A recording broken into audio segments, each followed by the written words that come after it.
participants and do not necessarily reflect those of Rogers Cable or Rogers TV.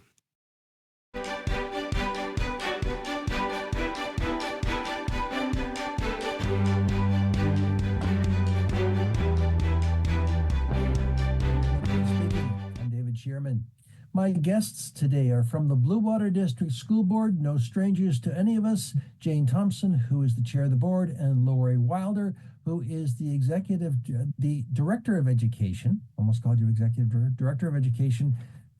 Are you counting the days yet, Lori?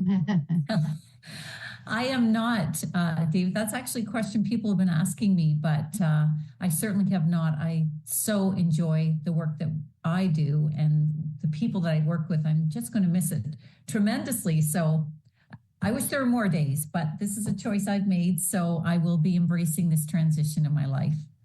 And that will be in at the end of June, I believe? End of August really is my last. Okay. Yes. Mm-hmm. And which leads me to the question, Jean, you are in a process to select a new director of education, I've been.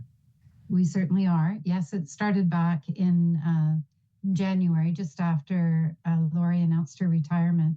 And we've hired a search firm to help us, a group that works extensively with school boards in Ontario, so have a good sense of the landscape and the responsibilities.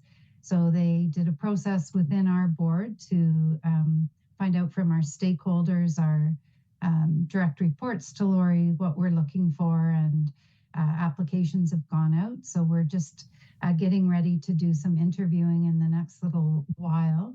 And that announcement will come when we have it to deliver to you. But it's been an exciting process, but we're certainly grateful for the support of the search team.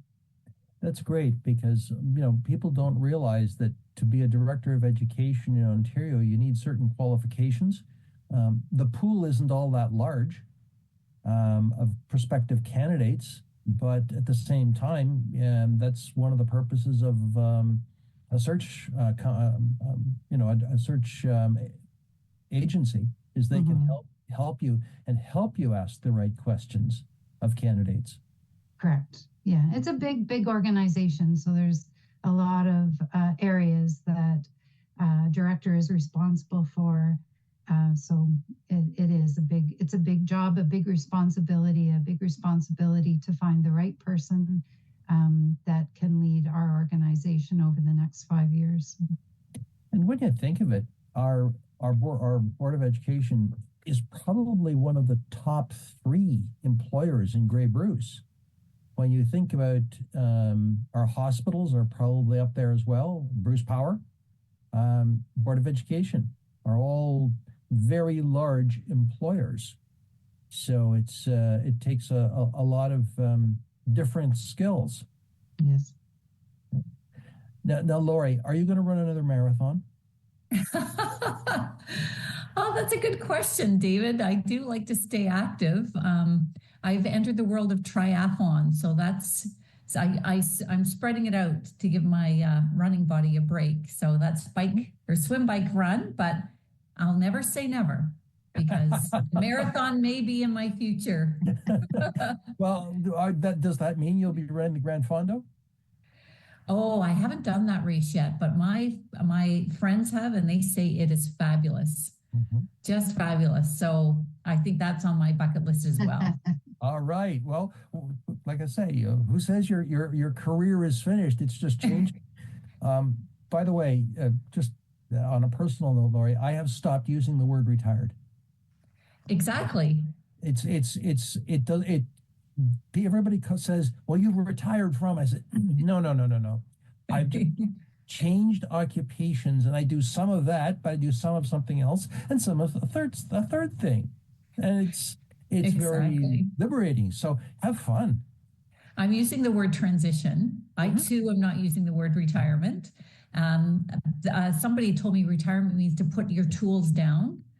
And I don't feel I'm going to want to do that. I'm going to still want to use my tools for something in the future. So I too will be busy like you, David, hopefully. Well, the way I look at it, as long as my health holds out, as long as we can maintain our activity and involvement in the community, we still have a lot to give to our respective communities. Exactly. You know, I've talked to politicians who have been defeated, and they don't use the word retired. They just go on to other things. Who knows, Lori? Maybe politics will be in your future. Oh my!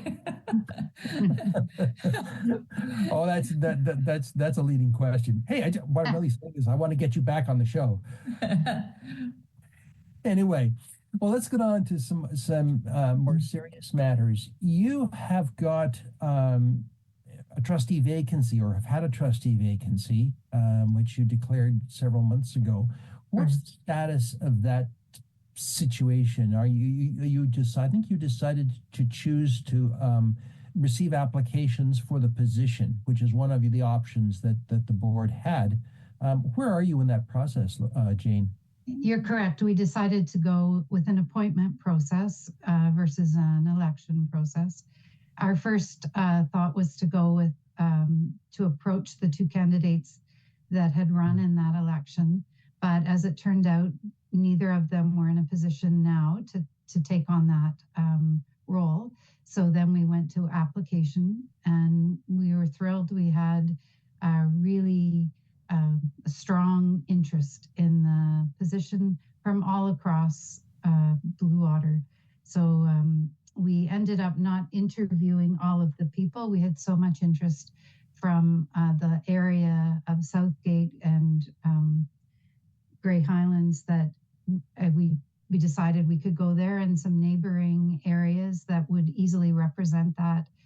So we have done an interview process, and we have selected someone, but it has not yet public, as we haven't gone to a board meeting. But we're thrilled. It was delightful to see the amount of interest, the people with so much talent that put their names forward. I hope they will consider doing so when it comes to election time at our next cycle. There was a lot of terrific people that would have a lot to offer education in Bluewater. Well, that's great to hear, because we can be a little cynical about politics, but at the same time, that's a good sign that people are interested, because I must confess, sometimes school board elections are acclamations. Absolutely. Mm-hmm. And that's true here in Bluewater as well. Yeah. So yeah, it was interesting to see such a positive response. So, well, dare I offer a word of hope that that's a positive sign, and you couple that with the extremely high turnout in the advanced ballots, because as we're taping this, the federal election has not yet been, election day hasn't happened. Maybe there's hope for the democracy yet. Yeah, it is. It is very hopeful, and it's great. People are taking an interest in the board, in public education, wanting to lend their talent. So I really do hope it carries on.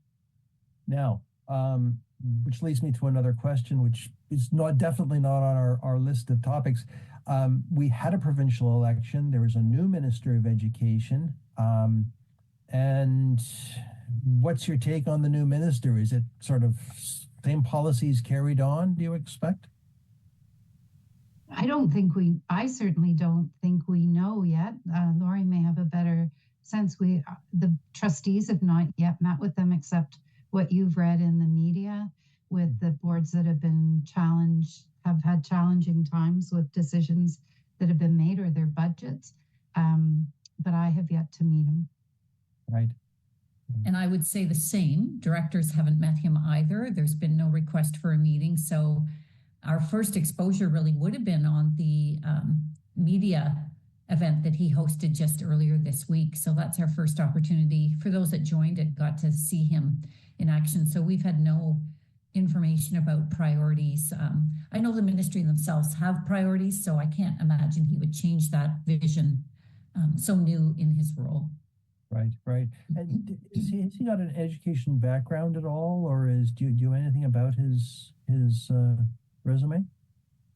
I do not believe he has an education background, Okay. but I know he had Sometimes, another portfolio of yeah. sorts in the ministry. I'm not sure exactly which one that was. Mhm. Because sometimes they will put a cabinet minister in who has some background in a Hmm. particular Hmm. area, but that's not always the case. It Hmm. depends on where the politicians are needed. Hmm. Yes. Well, when is there's an annual trustees meeting, is there not, Jane? Yes, there'll be one in the beginning of June, the first week of June. Right. So that may be an opportunity for trustees and boards to meet the new minister and to, at the very least, hear the speech. Yeah, I hope so. Yeah. Yeah, it is an opportunity. We don't always, the minister doesn't always join us, but there is an opportunity there. So hopefully. Sure. Sure. Um, well, let's move on to something else. One of the things we've talked about as an ongoing agenda item on these conversations is the new schools. And okay, last time we talked, you were anticipating that Beavercrest would be open. It's open, I hear. Is that right? That is right, David, and what a celebration. So the move actually happened over the March break, which is a good time. So all the students and staff moved into the new building on Monday, March 17th. The facility is absolutely amazing. And it's just a state-of-the-art facility, kindergarten to grade 8. It's close to the former school building, which will be demolished, just given the status of it. And we will have room for, we're still like a playground of areas, track sort of thing. It's lovely. We did have support from Chapman's Ice Cream. They came through, as you may recall, during the accommodation review. They had indicated they would support a new build, and they did. So they've donated funds to us to help with certain items that are covered by the ministry funding. As well, there is a childcare program there, early years program there, so it's a full use facility. So on the day of, I know the principal had organized wonderful Beavercrest t-shirts for all of the students, and she had a drone available through a friend, and she had a beautiful picture done of everybody with a drone. So it was a real celebratory day, and I want to thank the administrators there and also all the staff for the work that they did and the students to make the move happen. So it's just a beautiful, and we will have an opening, an official opening for that building on, I believe it is June 5th in the afternoon. Lovely. Well, and now the question could be asked, is there an ice cream freezer in the hallway outside the office? I do know Chapman's did provide ice cream on the first day. Wouldn't it be lovely to have a nice freezer there to help yourself? I think I'd be visiting every day if that were the case. Well, it would certainly make a positive experience about being sent to the office. Oh, yes, it would. Oh, yes. Well, and enough of that, but it's really a good sign that there's been cooperation and community engagement with Beavercrest. All joking aside, and the old school. I'm just thinking that's exactly what happened with when Alexander School was Yes. built. There was the new school was built alongside the old one, and then the old one was torn down, and that became the school ground. Yes, exactly. And I would be remiss if I didn't thank to our system staff who coordinated that from plant. They worked so hard to make sure that this was building was up and ready to go for that first day too. So it's just beautiful. It's lovely to see. Air conditioned? Yes. Ah, new generation, and probably Exactly. energy efficient as well. It's probably what as well? Energy efficient. Oh, yes, yes. I know they do look at those things as buildings are built. So certainly much more energy efficient than some of our older buildings, although I must say all of our buildings are in great shape. We have such an amazing plant department that keeps our facilities up to snuff in a very good way. Well, I know that because I live between two schools here in Owen Sound, and there's always something being done, Yes. especially over the summer. So, part of that I know has been air conditioning as well. So that's Exactly. that's good to see. Well, one of the things that we perhaps don't realize a lot about is that the school board, it doesn't work in isolation. It gets involved, it has community partners. And oh, by the way, that reminds me, speaking of community partnerships, the tennis courts here at OSDSS, I gather, will be open. Yes, yes. And as you live close by, you've probably seen them. They are beautiful, aren't they? Lovely. They're just basketball, tennis. Yes, yes. So we do have an agreement for public use of that facility at OSDSS with the City of Owen Sound. And it is, as David, you had alluded to, it's a multi-use court, and it's nice. So the city has signed off with us, and they will be supporting the opening of that facility on off hours. So when it's open on school days, it will be open after school hours to dusk. And then it'll be open as well on the weekend, and it'll be open in the summer for anybody to come. And the city will take some responsibility there for opening, locking and unlocking, and just some garbage removal, things like that. But it is a beautiful facility. So it's great to see that folks in Owen Sound and surrounding areas will be able to use it.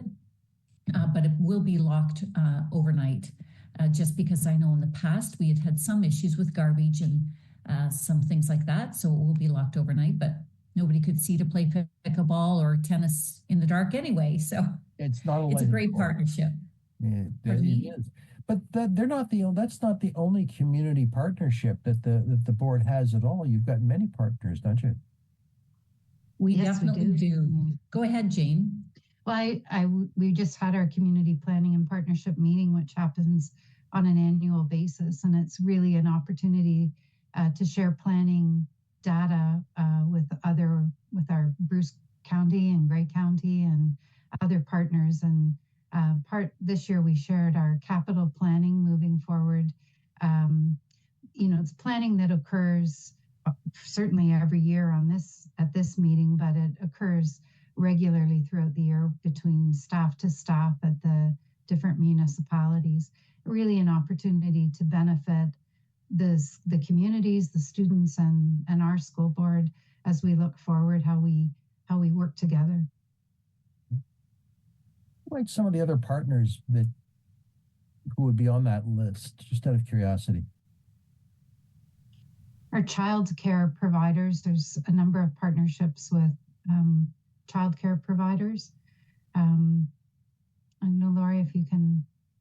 Yeah, child care, early years, before and after care. It's mostly, which I think is such a great partnership, because those little ones will be transitioning into our schools. So if they can become familiar with that building that they're attending, it just goes a long way. So that really we find is it makes the most sense for partnerships with childcare, because of course we have to be aware of safety and security, well-being of our staff and students. So we are conscientious about partnerships that we might engage in. But we have such a robust community education program as well that there's so many events happening after school hours where people rent our facilities.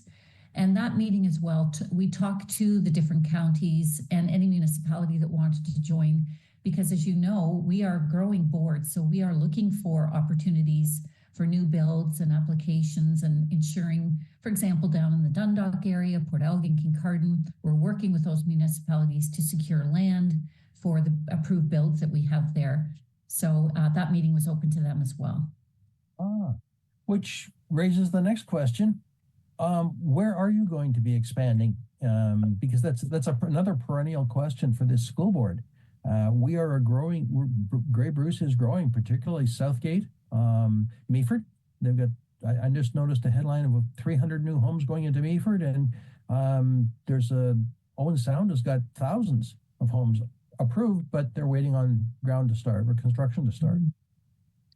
So we currently have approved builds for Dundalk, Port Elgin, and Kincardine.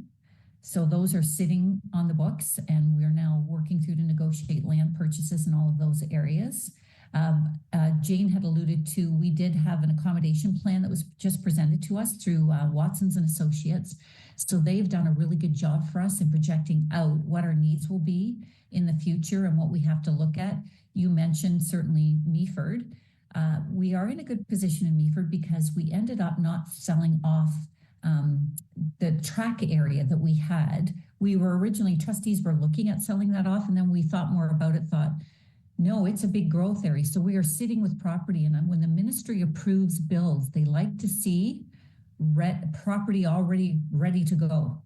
Because in the past, as we're seeing in some areas, we haven't had the property ready to go, and so it takes a lot of time. So Meaford, we're set.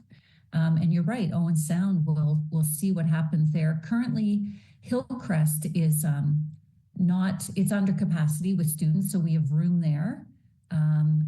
But we're always looking at where we need to go for the needs. I just feel like more and more we will be a growth board. And so it's good to have that long range projection report that trustees received at business committee. Is Eastridge full, or is there capacity at Eastridge as well? It is close. It is close, but often we have room to accept students. We ask our principals to be very conscientious if they're on the edge. We want students to go to their in-boundary school. And we know we've had some give and take in different areas. So we know specifically that Hillcrest is under capacity right now. Eastridge is on the edge for sure. Because I know for that one subdivision that Eastridge is across the street. So, exactly. But then again, buses run across town. It's quite a system that quite remarkable. I still haven't figured it out, but that's not my problem. I don't have kids in school. I did. Well, we know. Sorry. I did have kids in school, but they're gone now. And we worried about busing, but not anymore. So no, currently we have Alexandra and Owen Sound and Keppel with portables. We don't have those yet at Eastridge, so it's just on the edge, as I said. But we may have to look at out of boundaries. Like there are out of boundary students, and maybe we have to get people back to Hillcrest, or we'll look at other things to ensure that that's filled up as well. But you're right, the subdivision is going in right across the road from Eastridge. Yeah, and I just realized that there have been portables when Eastridge was OSCVI. There have been portables there in the past, so it's not a new thing. So yes, it seems like such a challenge because you hear on one hand the government is really pushing for affordable housing, new housing development, but we only get funded when the students show up and we can prove the demand is there. So it's lagging often, and we need to utilize all the resource we have to prove the business case to the ministry that that's where we're headed. So it's a cyclical challenge, and one that the planning department does their best to pay attention to where we're headed in the future. I don't think we realize that for every government decision there are both intended and unintended consequences. And this is a good example of unintended consequences.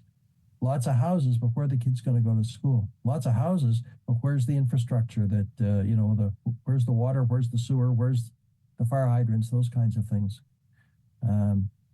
Important questions for all of us. Important questions. Well, let's move on to another thing that is always perennial, and that's the budget. Where are you in your budgeting cycle, Jane? Well, I think our financial staff would be delighted if the core funding was released from the ministry.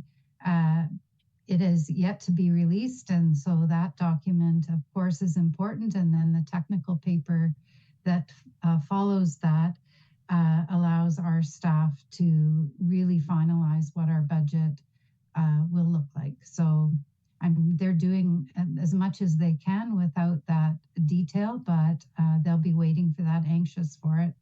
and I haven't heard that we know any date that it's being released. Our obligation is to have a balanced budget to the ministry by the end of June. So May and June will be very busy times for them. Well, you won't And have if I to may worry about- add, And Lori, that's one less thing you will worry about. well, yes. But thankfully, our trustees have done a very solid job over the years to ensure that their budget is in good shape. Like I know Jane alluded to earlier, there are many boards really struggling with their budgets. Kudos to our finance department and our trustees for the decisions that have been made along the way so that we're sitting where we are sitting. Well, I did see a reference this week in the media to the fact that London Middlesex board has been taken over by a provincial manager. It's obvious that, or I guess something is going on down there. We don't need to go into the details because I certainly don't know what they are about, but that the province has said, no, we're going to insert someone from the province to do oversight, which is a perfectly legitimate decision, and they're every right to do it. Now, that does not take over or remove the responsibilities of trustees, does it, Jane, when that happens?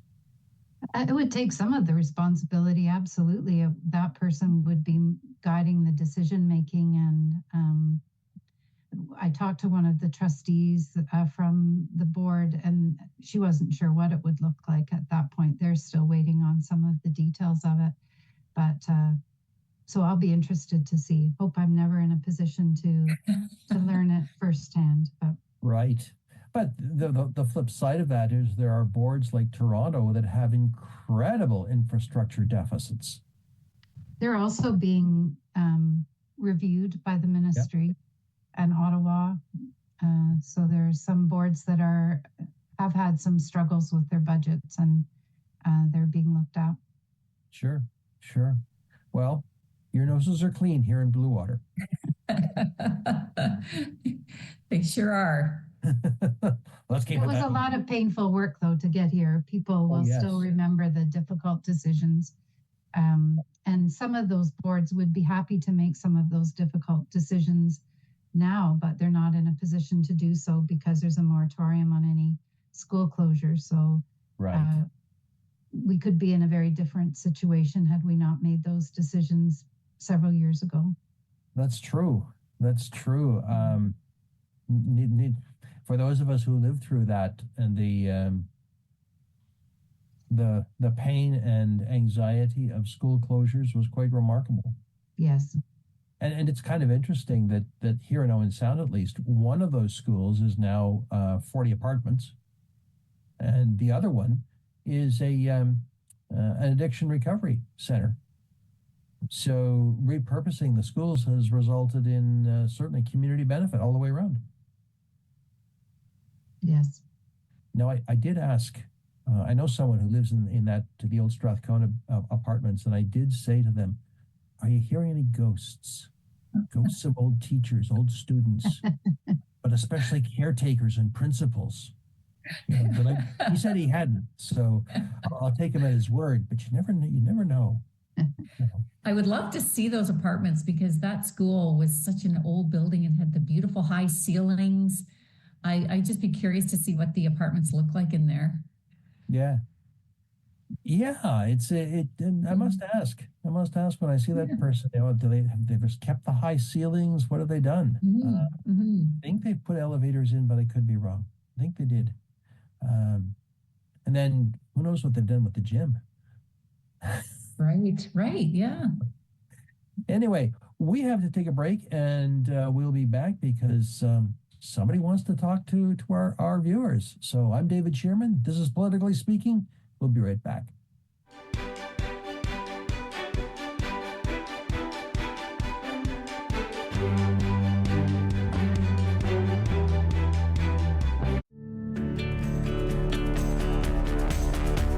This program is brought to you by Rogers Xfinity, connecting you to more of what you love. Visit Rogers.com for more details.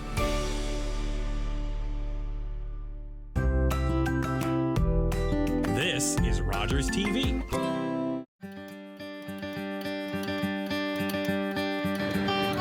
I'm JC Coots, and I am the host of Attack Hockey broadcasts on Rogers TV and Owen Sound. This is something I've been doing now for, I think this is season number 3 for me. It's just been the absolute honor of my lifetime to be working with such an awesome crew. Mark and Adrian, who do the play-by-play and the color commentary, respectively, up in the booth. And, of course, Spencer Byers, our good buddy that also works on the broadcast. It's just, I look forward to Saturday nights at the Bay Shore, not just for the Attack Hockey, but just the fact that you're getting together with a bunch of friends and putting out a great broadcast. It's super valuable to volunteer at Rogers because I started volunteering on hockey broadcasts, and that ended up getting me a 20-plus year career in radio and got me back on TV with the Attack. You really never know, just by volunteering, what career paths or possible doors it's going to open for you. Hi, I'm Carol Merton, host of We All Belong, Our Neighbors, Our Community, a new Rogers TV series promoting the diversity of our community in Grey County. Please join me on Rogers TV.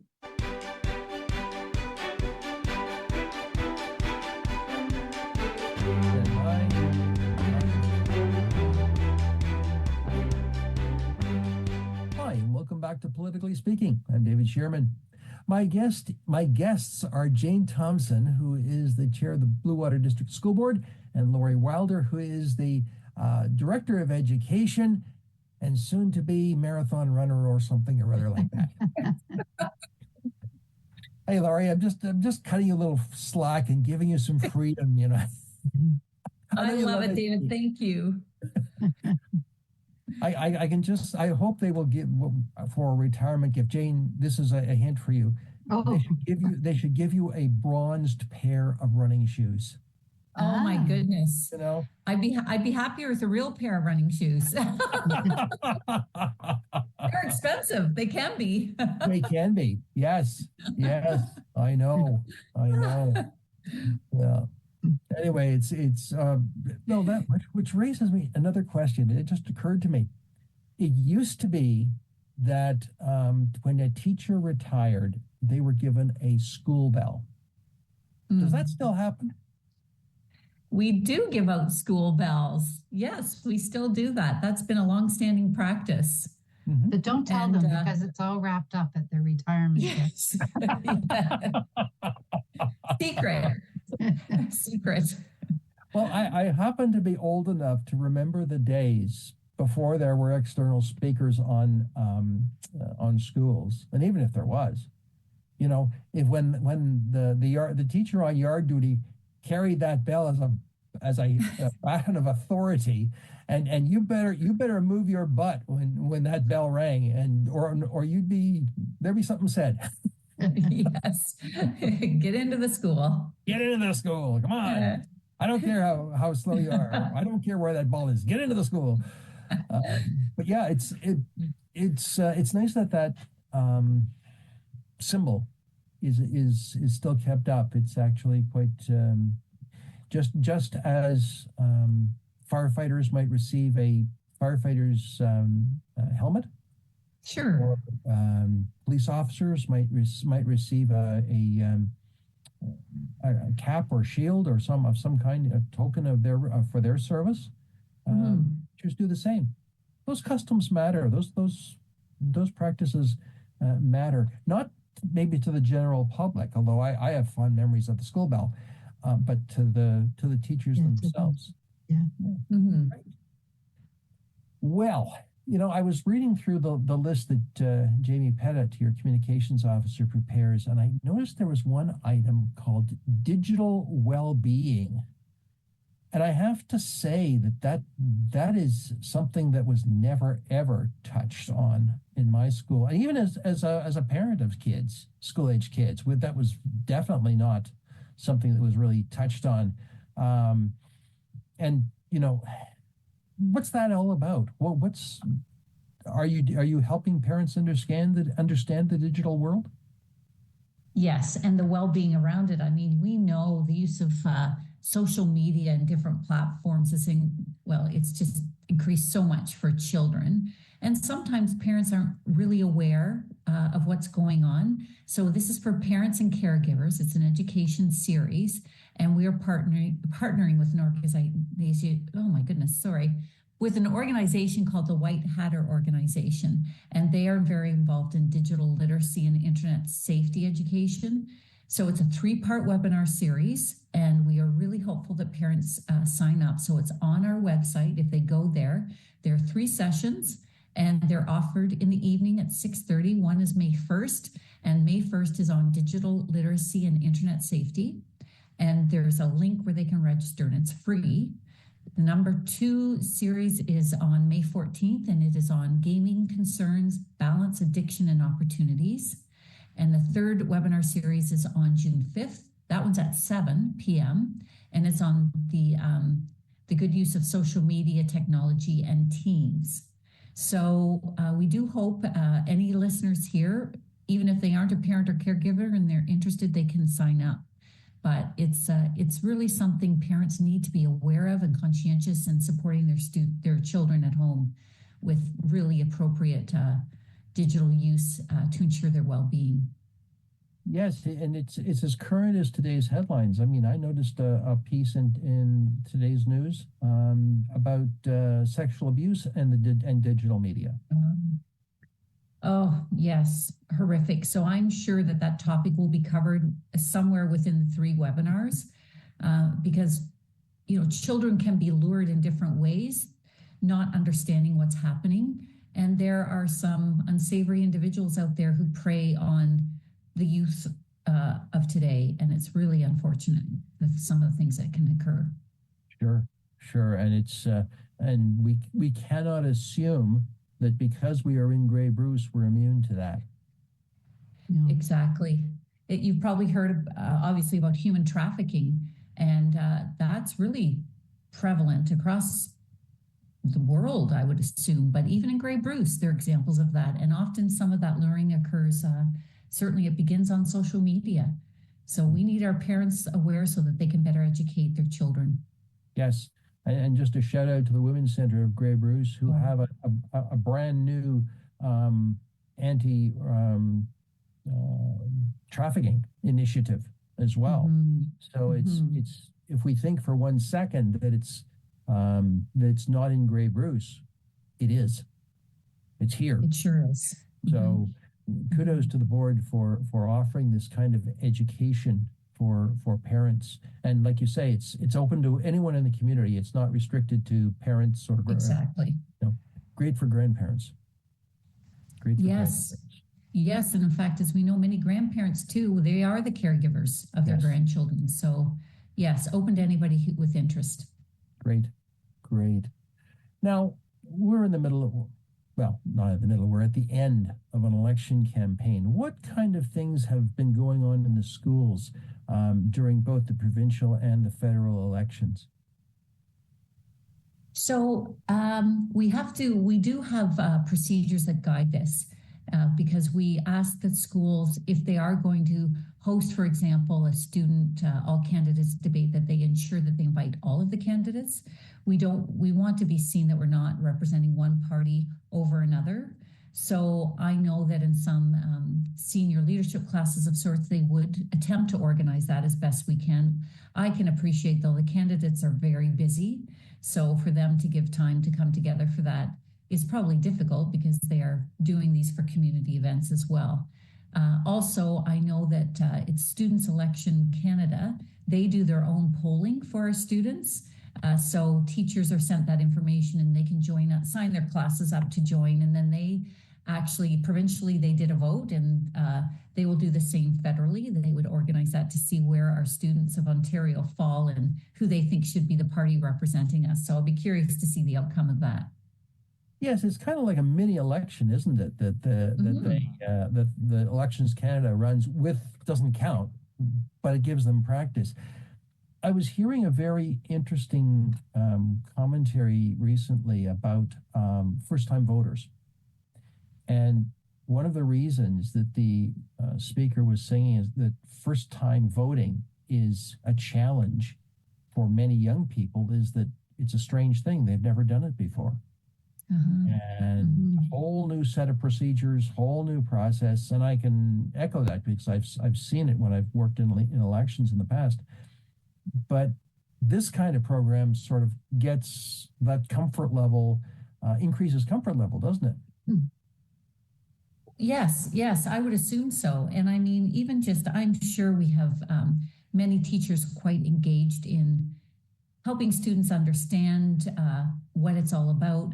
Maybe not the logistics of it, but you raise a good point, David. Maybe those points should be discussed in a classroom about what it actually looks like and the information you need to take. And just, I mean, walking students through that would be important.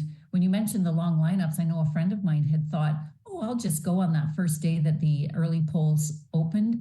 They waited 65 minutes, I think, in line to actually vote. They thought they beat all the lineups, and no, it was such a busy day. So I agree with you. I think the interest is increasing, and I feel like our students too are becoming overall more politically aware, which is a really good thing.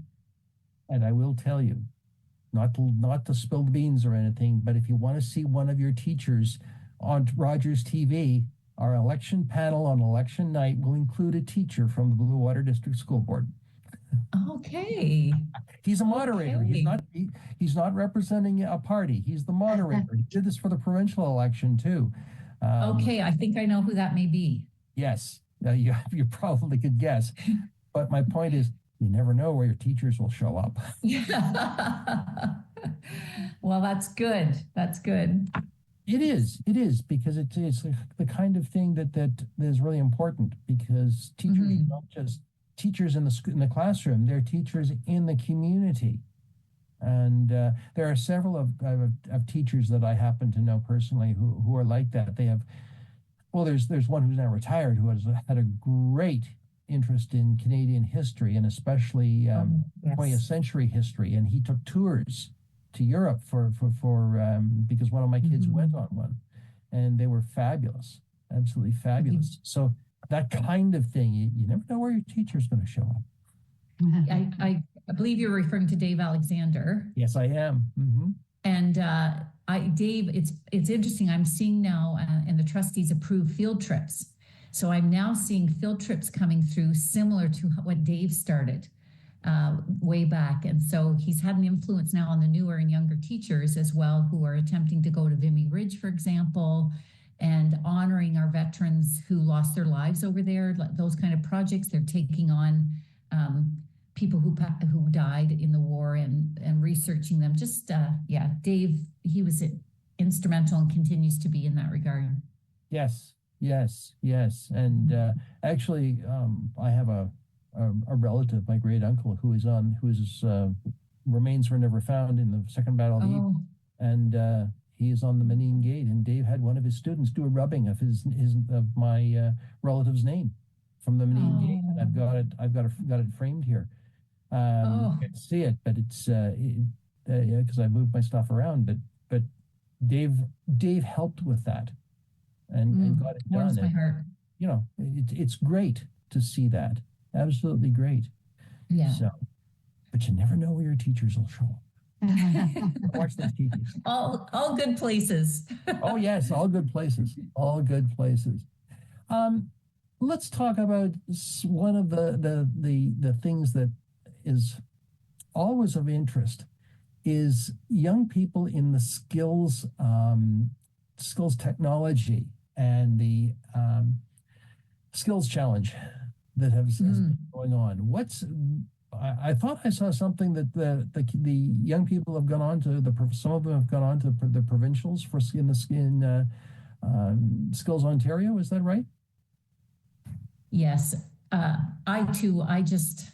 That day of competition is just fabulous, and we have students who are represented in different areas.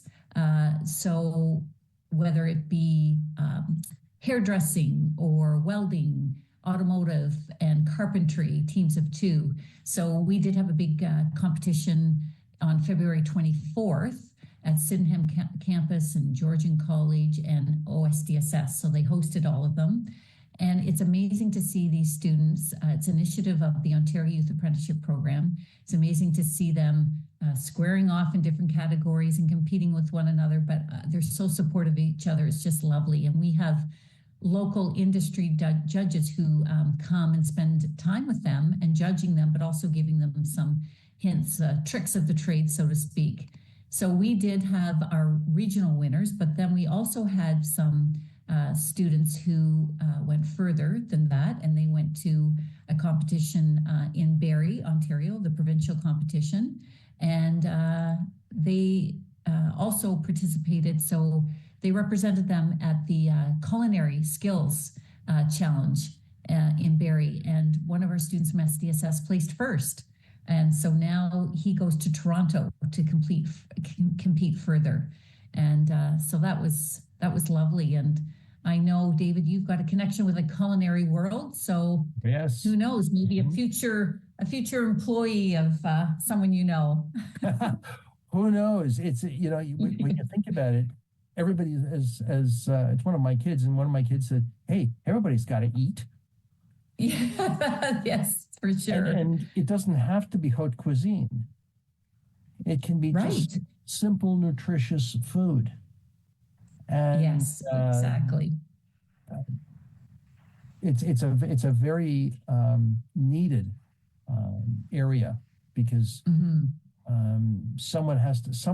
everyone has to eat, and not everyone can prepare food the way Mama used to do. That's right. Yeah, exactly.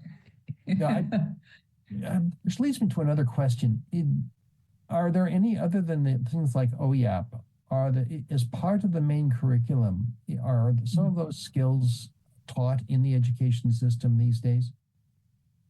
Oh, all of them are. So all of these students actually would be participating in a class at their home school in those areas. So we offer all of the technological trade programs. As I said, the carpentry, welding, automotive. We offer hairdressing as well, or hairstyling, culinary. So yes, but it is, the day itself is an initiative from OYEP, but all of these are students taking those courses in their local schools. Hey, that's the other thing that everybody has to do. We all have to get our hair cut. Oh, yes. You know, there are some that don't worry about it, but at the same time, when I got my haircut, I was telling the person, I said, because she happened to be roughly my age, and I said, well, you don't have to worry about keeping busy. And she says, oh no, I'm just keeping on working. But there is a shortage in that field. That is for sure. So, just on the skills competition, it's an exciting time of year because we're just hearing about our science fair. We've had the kids that have competed with public speaking are going on to different levels or have just completed that. It's an exciting time for the students in a variety of areas. 3 students are going to the Canadian Fredericton, I think. Yeah. In Winnipeg, is it? I think it's New Brunswick. Fredericton. That's right. It's in Fredericton, because I did see. Yes, I did see that. It's in Fredericton. Hey, I lived in the province myself. It's a lovely city. Just by that time the St. John River will be down. The risk of flooding will be low, but it's a lovely part of the country. So that's great. That's great. And when these young people come back, what does that assume they've done something within those? Is that the kind of thing that really looks good on a resume? Oh, I would absolutely. Yes. For the skilled trades and or science fair, speeches, all of that, I would say absolutely. Yes. It shows, well, that's kind of those hands-on experiential learning opportunities. So any time you can demonstrate involvement and or success, both, looks fantastic for the kids. And it really shows that a student has gone above and beyond, to practice, to hone their skill, to do the work required to do their speech or do the work required for a science fair project. It shows the extra level of commitment that those students are showing. Now, you mentioned public speaking, which is near and dear to my own heart. Was that the Legion competition that is going on, or is there another one that I'm thinking of or not thinking of? There's a few. I know the Legion certainly has been a big supporter of that. I think it was a Kiwanis Club maybe hosted a The competition. Lions Club, I think they said. Lions Club. Mm-hmm. Parents for French, was that? Oh, right. Oh, thanks, Jane. Yes. Thanks, Jane. It does seem to depend on the community as to which partner organization steps up to offer that for students, but thank goodness they do. I agree, and I've always liked public speaking, and one of the speeches that the trustees heard the other night was on exactly that kind of idea about just taking the risk, putting it out there, and well, she's actually a student senator with us who delivered her speech. We had 4 speeches done, and they were all excellent. Excellent. Mm-hmm.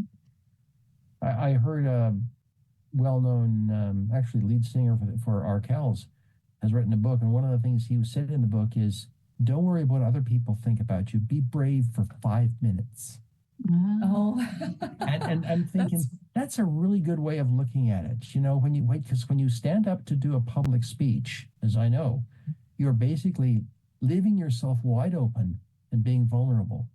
And the point is, somebody's got to do it. Who knows? You may even learn to like it. Well, and this young woman was encouraging us to take the opportunity, that there's an opportunity there to say something that may have an impact on someone else, and that that's a terrific opportunity, and to take advantage of it. Absolutely. Or to ask questions. And one of the things I've discovered, and it's just an observation, is that when you ask a question, there's probably quite a few others who are asking the same question, but haven't been able to vocalize it, or don't want to vocalize it, or are fearful of vocalizing it. So maybe we also need to remember that there's a commercial out there that says there are no dumb questions. Oh, absolutely. And public speaking, like that skill will serve you well forever if you become comfortable in that and just getting over your fear, because I know it's very, very difficult for some folks to feel any comfort in putting themselves out there that way. But who knows, you may become a teacher. Yes, exactly. Teachers are public speakers. Yes. So it's just good to see. Well, let's move on to, I hate to say it now, Lori, this will be, well, no, it won't be after you retire, because it'll be over the summer. What's the plan for renovation over the summer? Because there's a lot of money spent in those 2 months, isn't there?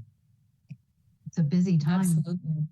Did you want to speak to that, Jane? Sure. You'll be happy to know that there'll be some work done in your neighborhood, David. Ah. Just as long as they don't do too much roofing. That roofing tar gets a little ripe. I hope not too much. Not Okay. too much. So there'll be some work at Owen Sound District Secondary School, and there'll be some work at the Dundalk Proton Community School and High Point Community School. Both of those with parking lot shifting and redoing. In the Dundalk Proton relocating the office in that building, there'll be some changes in that area when the grade 7s and 8s move to Grey Highlands. So some work that goes with that.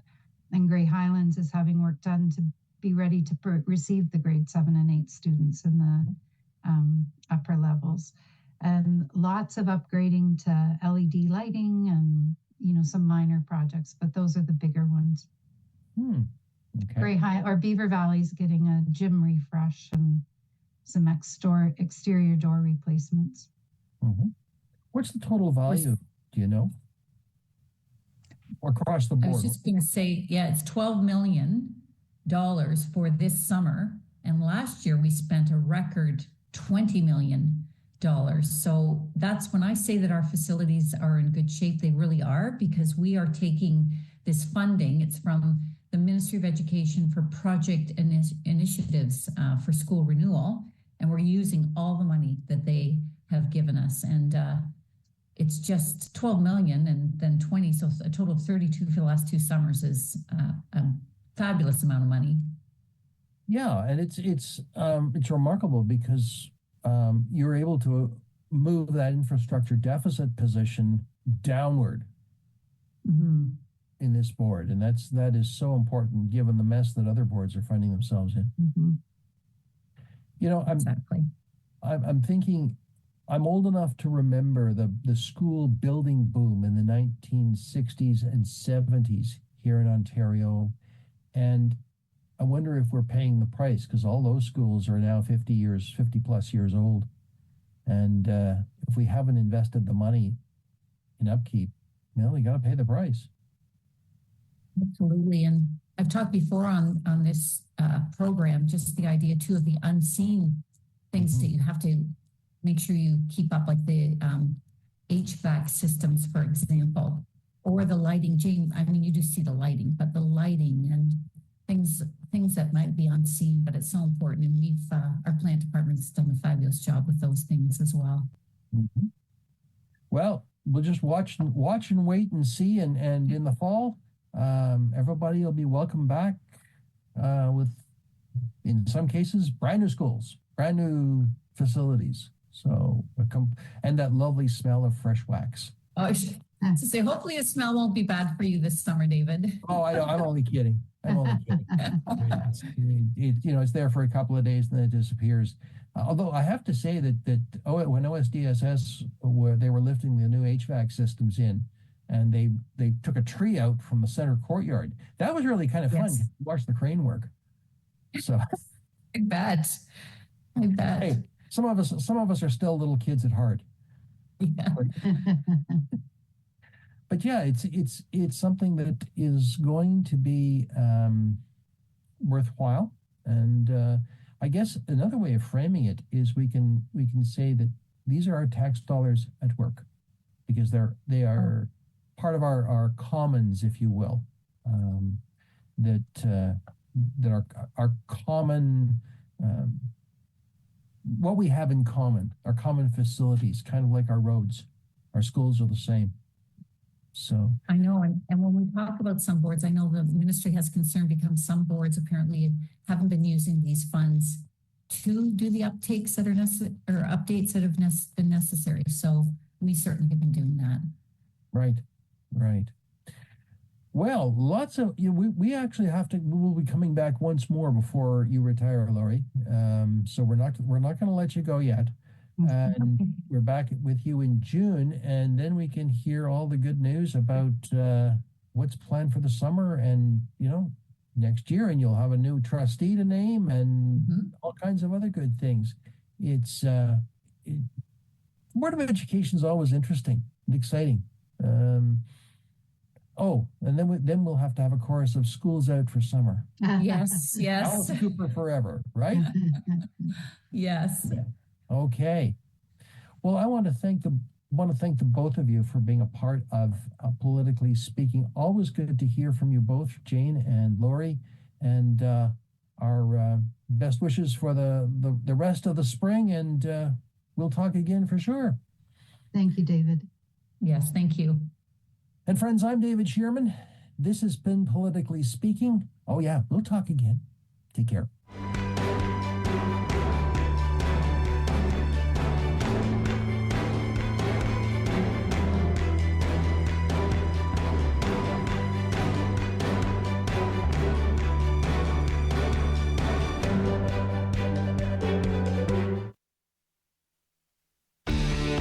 Connect with us by visiting our website or email us at comments@rogerstv.com.